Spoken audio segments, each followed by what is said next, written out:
O dia mal clareia e Lisbeth Santos Pinheiro já está de pé. O cheiro de chá toma conta da cozinha, se misturando com o som do rádio tocando um samba antigo. Bebe um gole devagar. O dia vai ser longo.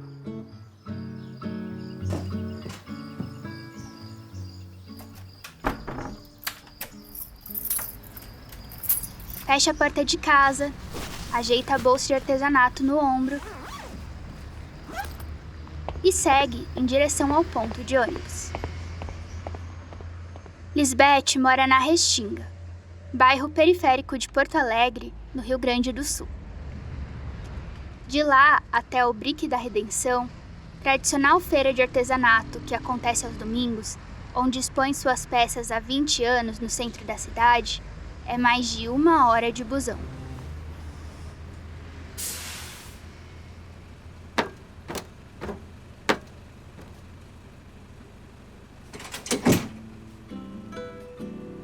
Durante anos, a linha 209 Restinga foi sua segunda casa. No início, não ia sozinha. Seus 2 filhos pequenos e o marido, Mário, sempre a acompanhavam. Mário foi fundamental nesse percurso, ajudando a carregar o material e cuidando dos filhos, para que Lisbeth se concentrasse no trabalho.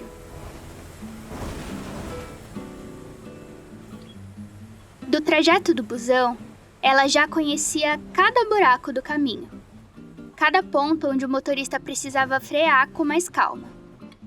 Pela janela, observa a cidade acordando. Pensa que, juntas, as mulheres poderiam ganhar o seu sustento, cuidar dos filhos e ainda estar presente nos momentos importantes da família. Se uma cobrir as outras nas feiras, que acontecem majoritariamente nos finais de semana, isso pode ser possível.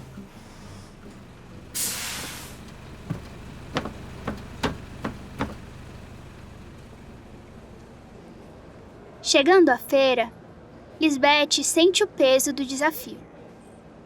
O espaço é disputado e a grana nem sempre é proporcional ao esforço. Enquanto ajeita suas criações, tecidos estampados à mão e bijuterias feitas de materiais reaproveitados, a ideia vem forte. E se der para juntar as minas e fazer algo que fortaleça todo mundo que vive da arte e do corre manual? Naquele dia, entre um cliente e outro, começa a verbalizar a ideia. O coletivo Afroaia nasce dali, da necessidade de união e do desejo de tornar a economia solidária um caminho mais viável para todas. Vamos, dona, leva a dona, compra a dona. Não basta vender, é preciso fortalecer. E assim, uma nova caminhada começa a ser traçada. Aceitando Pix. Opa, nem me apresentei. Eu sou Amanda Stabile, jornalista e repórter do Nós Mulheres da Periferia. E esse é mais um episódio do PSIR, podcast sobre periferias, solução, inovação e reconstrução. Uma iniciativa da Stanford Social Innovation Review Brasil, a CIR Brasil, e da Iniciativa Pipa, com apoio do Instituto Beja. E eu não tô sozinha para narrar esse episódio. Yagmarã, pessoal. Eu sou a Luana Caigangue, sou indígena do povo Caigangue, do sul do Brasil. Sou ativista do movimento indígena, uma das coordenadoras dos coletivos de estudantes indígenas unificado da região sul e estudante de odontologia na Universidade Federal do Rio Grande do Sul. Essa é uma série especial que fala sobre os desafios que coletivos periféricos no Brasil enfrentam para acessar os recursos financeiros. É o que mostra a pesquisa Periferias e Filantropia, que mapeou mais de 1.000 iniciativas pelo Brasil e revelou as principais barreiras nesse processo. E, Luana, você fez parte desse levantamento realizado pela Iniciativa PIPA em parceria com o Instituto NU, né? Isso mesmo, eu fui uma das pesquisadoras do sul do Brasil, região que a gente vai abordar nesse episódio. Eu venho de um território chamado Iraí, mas atualmente vivo na retomada indígena na região metropolitana de Porto Alegre, né? A mesma cidade da Lisbeth. Faço parte de um território que meu povo está reconquistando como uma forma de resistência. E conheço de perto as dificuldades que comunidades indígenas e quilombolas enfrentam em diversas áreas, inclusive para acessar investimentos sociais. Conta pra gente, como foi a experiência de mapear esses coletivos? Foi um processo bastante intenso. Muitos nem têm acesso à internet para preencher formulários. Como pesquisadora, precisei ir até algumas localidades para garantir que esses dados fossem coletados. Outros coletivos não têm CNPJ, que é como se fosse o documento de identidade das empresas e organizações. Isso já exclui muitos deles de boa parte dos editais, que são uma das oportunidades de financiamento. É muita burocracia, né? Demais. Muitas lideranças indígenas me disseram que os editais não são feitos para a realidade delas. A exigência de documentos e prestações de contas dificulta muito o acesso, principalmente para quem vive em territórios tradicionais. Boto fé. Inclusive, o coletivo Afro-Aya, fundado pela Lisbeth, também enfrenta inúmeros rolos parecidos. Se liga nessa história incrível que nos apresenta um pouco do que as periferias do Sul enfrentam para fazer a transformação acontecer.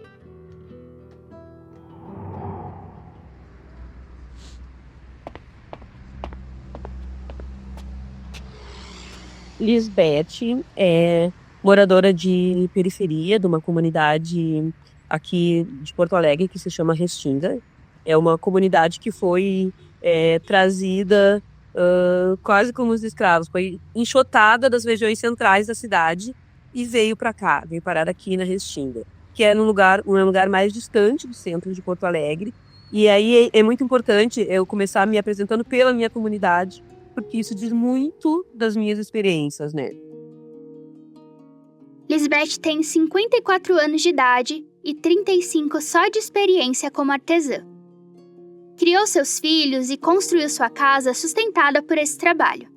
E a história dela não é isolada, né, Luana? Não mesmo. É mais um exemplo do que as periferias, especialmente as mulheres que vivem nelas, enfrentam. E também das alternativas que estão sendo criadas para resistir e seguir em frente, inclusive quando se trata de desafios globais. O coletivo Afro-Aya nasceu durante a pandemia de Covid-19 com um propósito: fortalecer as mulheres que vivem da arte e da produção manual, mas também criar uma rede de apoio para que todas possam prosperar. Durante esse período de emergência global, a necessidade de se unir ficou ainda mais evidente. Eu sempre tive vontade de, dentro da economia solidária, fazer projetos. E aí ficava dependendo de terceiros, de quartos, porque eu não sabia fazer, escrever os projetos. Ou quando eles escreviam, não tinham aquilo que eu queria dentro do projeto. Ah, porque não pode isso, porque não pode aquilo. Durante a pandemia, a gente aproveitou esse tempo de uma forma útil. Eu fiz cursos, um dos cursos foi com a ADS em São Paulo, online, sobre como fazer projetos. E aí esse projeto nasceu, Adinkras, a força da ancestralidade africana na cultura. Foi aprovado pela Lei Paulo Gustavo. As mulheres, a gente foi se conhecendo, as mulheres, e aí elas foram se encantando pelos Adinkras, que fazem parte da nossa ancestralidade, do povo de Gana e Benin, com a economia solidária. E aí o Afro-Aya nasceu, entendendo as nossas ancestralidades, entendendo o nosso potencial de comercialização, de produção e de fortalecimento junto, Foi a nossa âncora salvadora durante a pandemia, estarmos junto com essas mulheres maravilhosas. Hoje ele é formado por 6 mulheres de 22 a 65 anos de idade, criando uma diversidade de idades, culturas e vivências, e já impactou pelo menos 200 mulheres e famílias. É essa diversidade que torna o coletivo um organismo forte e pulsante. Essa mistura que faz o coletivo ser tão forte e potente. No grupo tem de tudo: artistas plásticos, escritoras, administradoras, especialistas em economia solidária e até a tia Nice, que chamam de griot do samba. Juntas, além de criar e vender, o objetivo é fortalecer umas às outras e levantar outras mulheres, sempre buscando autonomia e dignidade. O coletivo atua nas quebradas da Restinga, Lomba do Pinheiro e Cristal, lá na zona sul e extremo sul de Porto Alegre. Essas áreas enfrentam uma realidade dura: violência, principalmente contra as mulheres, e a dificuldade de acessar serviços básicos como saúde e segurança. Fora isso, o povo encara os problemas estruturais como fome e falta de trampo, o que faz a vida na periferia ser ainda mais difícil. No mercado de trabalho, quem vem dessas quebradas, mesmo qualificado, tem que lidar com o preconceito por onde passa. Mas o Afroaia não se entrega, não. As mulheres estão tocando vários projetos. Um deles é o FESPOP, o Fórum de Mulheres Negras na Economia Popular e Solidária, que começou na Quebrada e agora está espalhado pelo estado, com 15 cidades do Rio Grande do Sul participando. O fórum realiza reuniões bimestrais para definir coletivamente suas ações e indicar representantes para espaços políticos e públicos, como Conselho de Cultura, Saúde, Segurança e Economia Popular e Solidária. Além disso, atua em parceria com entidades privadas. Em 2024, o FESPOP conseguiu organizar 6 grandes feiras no centro de Porto Alegre e 4 menores no centro histórico da cidade, sempre com participação de mulheres e artesãos da economia popular e solidária. A condição para expor é participar de oficinas formativas que abordam temas como gestão, economia e direitos. O fórum é composto por mulheres negras de diversas áreas, como artesanato, direito, literatura, saúde e assistência social, unidas pela defesa de um sistema econômico justo e sustentável. Como resultado desse trabalho, o número de eventos realizados por elas no Novembro Negro aumentou de 8 em 2023 para 48 em 2024, ampliando a visibilidade e participação dessas mulheres em diferentes espaços. Além disso, o FESPOP mantém um espaço colaborativo no Mercado 480 em Porto Alegre, onde as participantes podem expor e vender seus produtos, ampliando suas redes e oportunidades.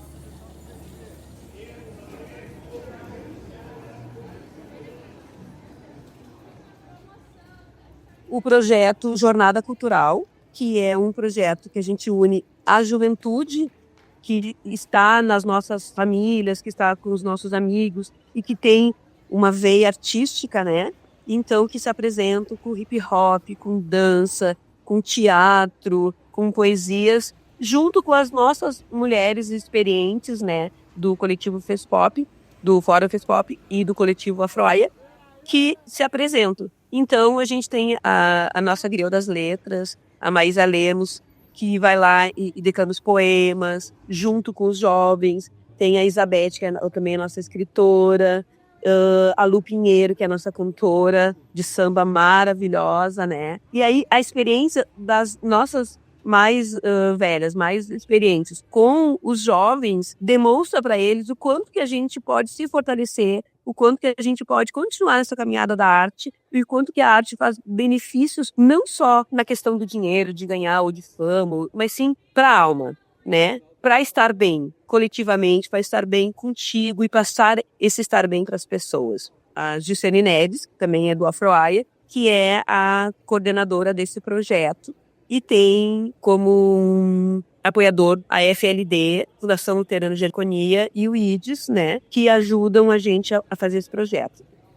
Em cada ação, o coletivo está reafirmando a luta, a solidariedade e o desejo de construir um futuro mais justo para todo mundo.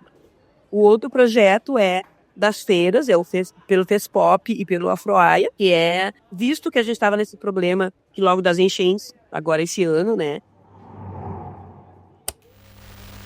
A cheia do Guaíba foi causada pelas chuvas trazidas pela passagem de mais um ciclone extratropical pelo Rio Grande do Sul. No centro histórico de Porto Alegre, o nível das águas chegou aos 3 metros e 20 centímetros, 17 centímetros acima da marca tolerável. Com isso, as águas invadiram a região do antigo cais da cidade. A prefeitura precisou acionar o sistema de comportas de proteção contra enchentes para impedir o avanço das águas por outros bairros. Essa catástrofe aconteceu em maio de 2024 e as consequências perduram até hoje. E as mulheres perderam muito material, nós tivemos mulheres que perderam oportunidade de venda, oportunidade, porque tu sabe que tudo é um ciclo, né? Quando tu tá produzindo, tu produz, vende, compra, produz, vende, e assim tu vai. Se quebra esse ciclo como quebrou das vendas, algumas quebrou de perderem produtos, fica difícil porque a gente tem ali dinheiro incontado. Então se ficou ali, ficamos quase 3 meses sem venda, a gente usou o dinheiro dos produtos para comer, para a família, para a luz, para a água. Então a gente escreveu esse projeto que se chama Recomeço dentro de uma economia popular é mais solidário. Esse projeto, ele veio para dar suporte a essas mulheres, para comprar insumos e para fazer feiras. A trajetória da Afro-AIA também reflete a realidade de muitos coletivos, que ainda não possuem CNPJ. A vontade de formalizar está ali, latente, mas o que falta mesmo é apoio técnico e recurso para dar esse passo. Então, a nossa questão do CNPJ é por causa da sede. A gente não quis fazer um CNPJ agora, dependendo do que for, a ideia do coletivo Afro-AIA não está bem certa ainda, mas se for cooperativa, tu precisa ter um ganho para manter uma cooperativa. E aí, sem uma sede, para que tu possa realmente ter um ganho mensal, diário, fica difícil, tu entende? Não dá para desassociar o ganho, um CNPJ, dos custos. E aí, no nosso caso, não dá para desassociar de uma sede. Porque o que a gente ganha em feira é para nosso sustento. O que a gente ganha em projeto é nos projetos, né? Muito pouco a gente pode dizer, isso aqui sobrou para nós e a gente vai poder ir na praia. Não, é tudo revestido nos projetos, sabe? Então, fica difícil realmente a gente ainda ter um CNPJ sem ter uma sede. E aí, a nossa ideia é, a partir do ano que vem, ir atrás dessa sede. A gente já volta para falar mais sobre o coletivo Afro-AIA.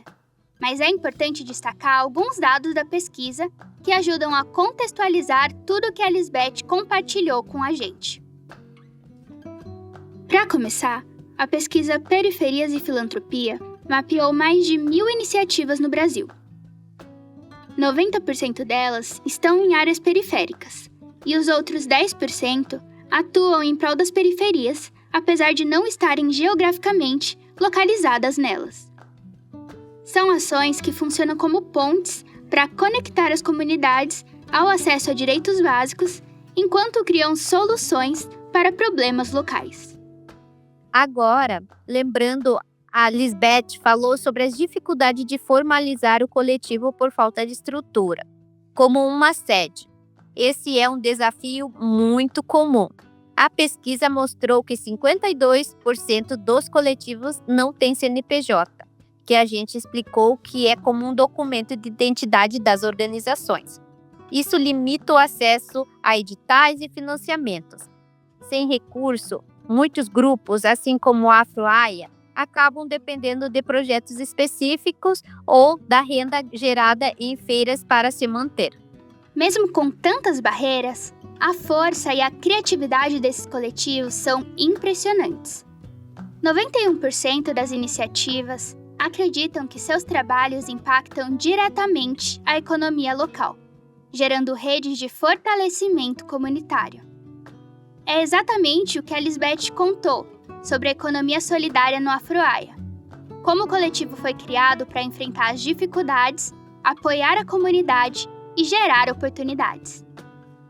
E olha só que dado importante, 68% das lideranças desses projetos são mulheres, e 74% se autodeclaram negras, mulheres como Lisbeth, que além de liderar, constrói redes de apoio e promove a transformação.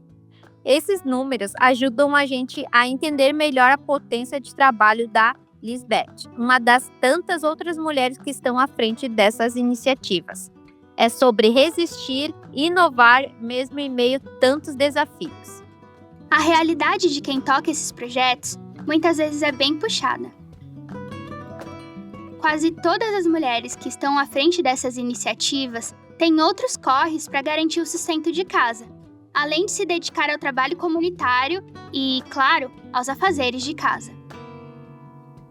É como se a jornada fosse dividida entre 1000 coisas ao mesmo tempo. Como a Lisbeth mesma diz, como todas as nossas mulheres têm outras atividades, assim como eu, que sou mãe, e eu sou a que tenho mais disponibilidade e interação dentro, porque a minha profissão é ser artesã e ser produtora cultural, então eu estou mais inserida dentro. Mas, por exemplo, a Gil, daí quero apresentar a vocês o nosso coletivo. A Gilciane Neves, mais conhecida como a Gil Neves, ela faz faculdade de administração em gestão pública, é a nossa especialista em economia solidária e produtora cultural, e faz brincos. A tia Eunice, que é nossa griot do samba. Então, ela tem a escola de samba e ela é diretora de ala de baianas e ainda é uma das diretoras de fantasia. A nossa griot das letras, a dona Maísa Lemos, ela escreve livros e faz oficinas de escrita, né? Escrita criativa, além de fazer crochê, bijuteria de macramê. Depois a gente tem a Cristiane, que é a nossa especialista em beleza, unha, e faz laços e enfeites para criança. E a Helena faz licenciatura em teatro e ela é a nossa pintora, nossa artista plástica, faz as pinturas, faz os nossos cards também. Quase toda mulher, né? Uma terceira e quarta jornada. Apesar dos desafios para a Afro-Aya, toda essa caminhada faz sentido e vale a pena pelos resultados conquistados. O coletivo tem sido fundamental para mulheres que, antes, se viam em situações limitadas, mas que, por meio de união e da força do grupo, conseguiram conquistar sua autonomia e independência financeira. Um dos maiores legados é ver o impacto direto na autoestima e na visão de futuro dessas mulheres. E daí um caso assim que é muito emblemático, que a gente fala para as pessoas, a nossa mais velha, a nossa griot das letras, a dona Maísa Lemos, quando ela iniciou com a gente, ela dizia assim: ai, eu não consigo vender, eu não consigo, meu artesanato é muito comum, eu recém estou começando, eu não vou conseguir vender nada. E aí a gente foi mostrando para ela qual eram os caminhos, como quando a gente gosta do que faz, quando a gente entende que a gente está fazendo uma coisa boa, que a gente é feliz no que a gente está fazendo também, o quanto que a gente passa isso para o cliente e consegue ter uma boa venda. E aí hoje em dia a dona Maísa é a nossa melhor vendedora.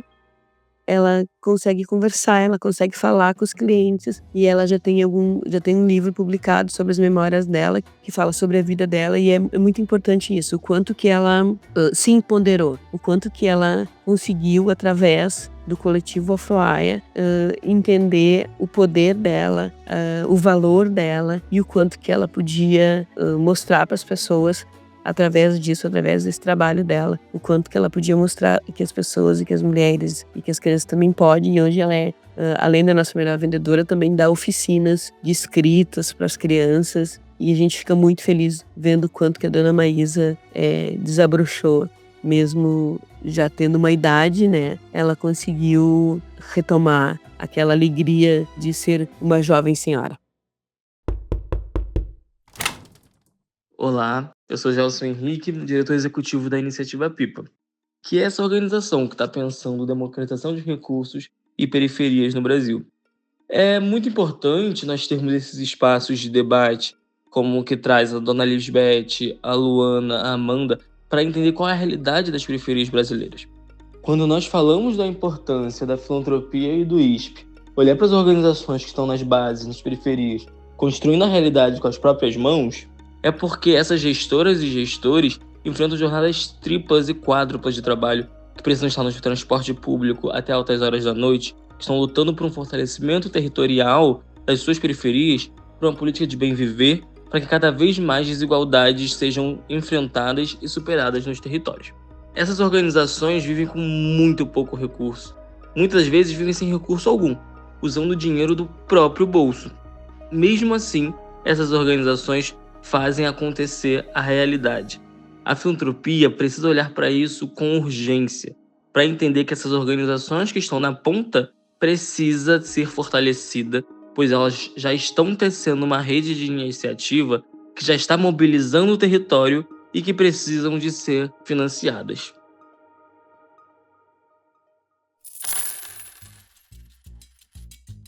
Esse foi mais um episódio do Psi, podcast sobre periferias, solução, inovação e reconstrução.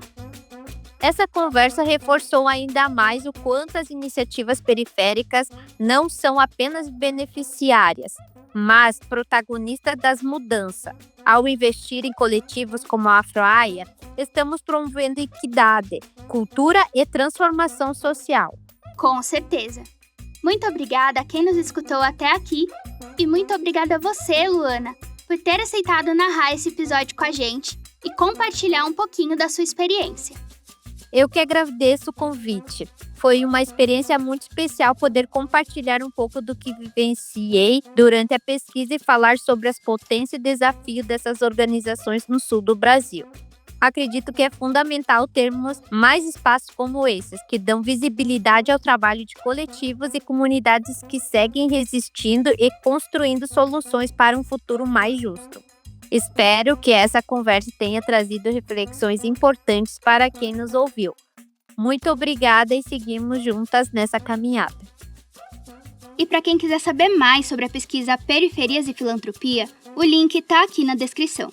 Você também pode seguir a Iniciativa PIPA e a Stanford Social Innovation Review Brasil, a CIR Brasil, nas redes sociais. @Iniciativa PIPA em todas as redes e @CIR Brasil, com 2 S no começo, no LinkedIn. E @stanford.cir.br no Instagram. Beijos! Esse episódio tem edição, sonorização e masterização por Janaína Oliveira.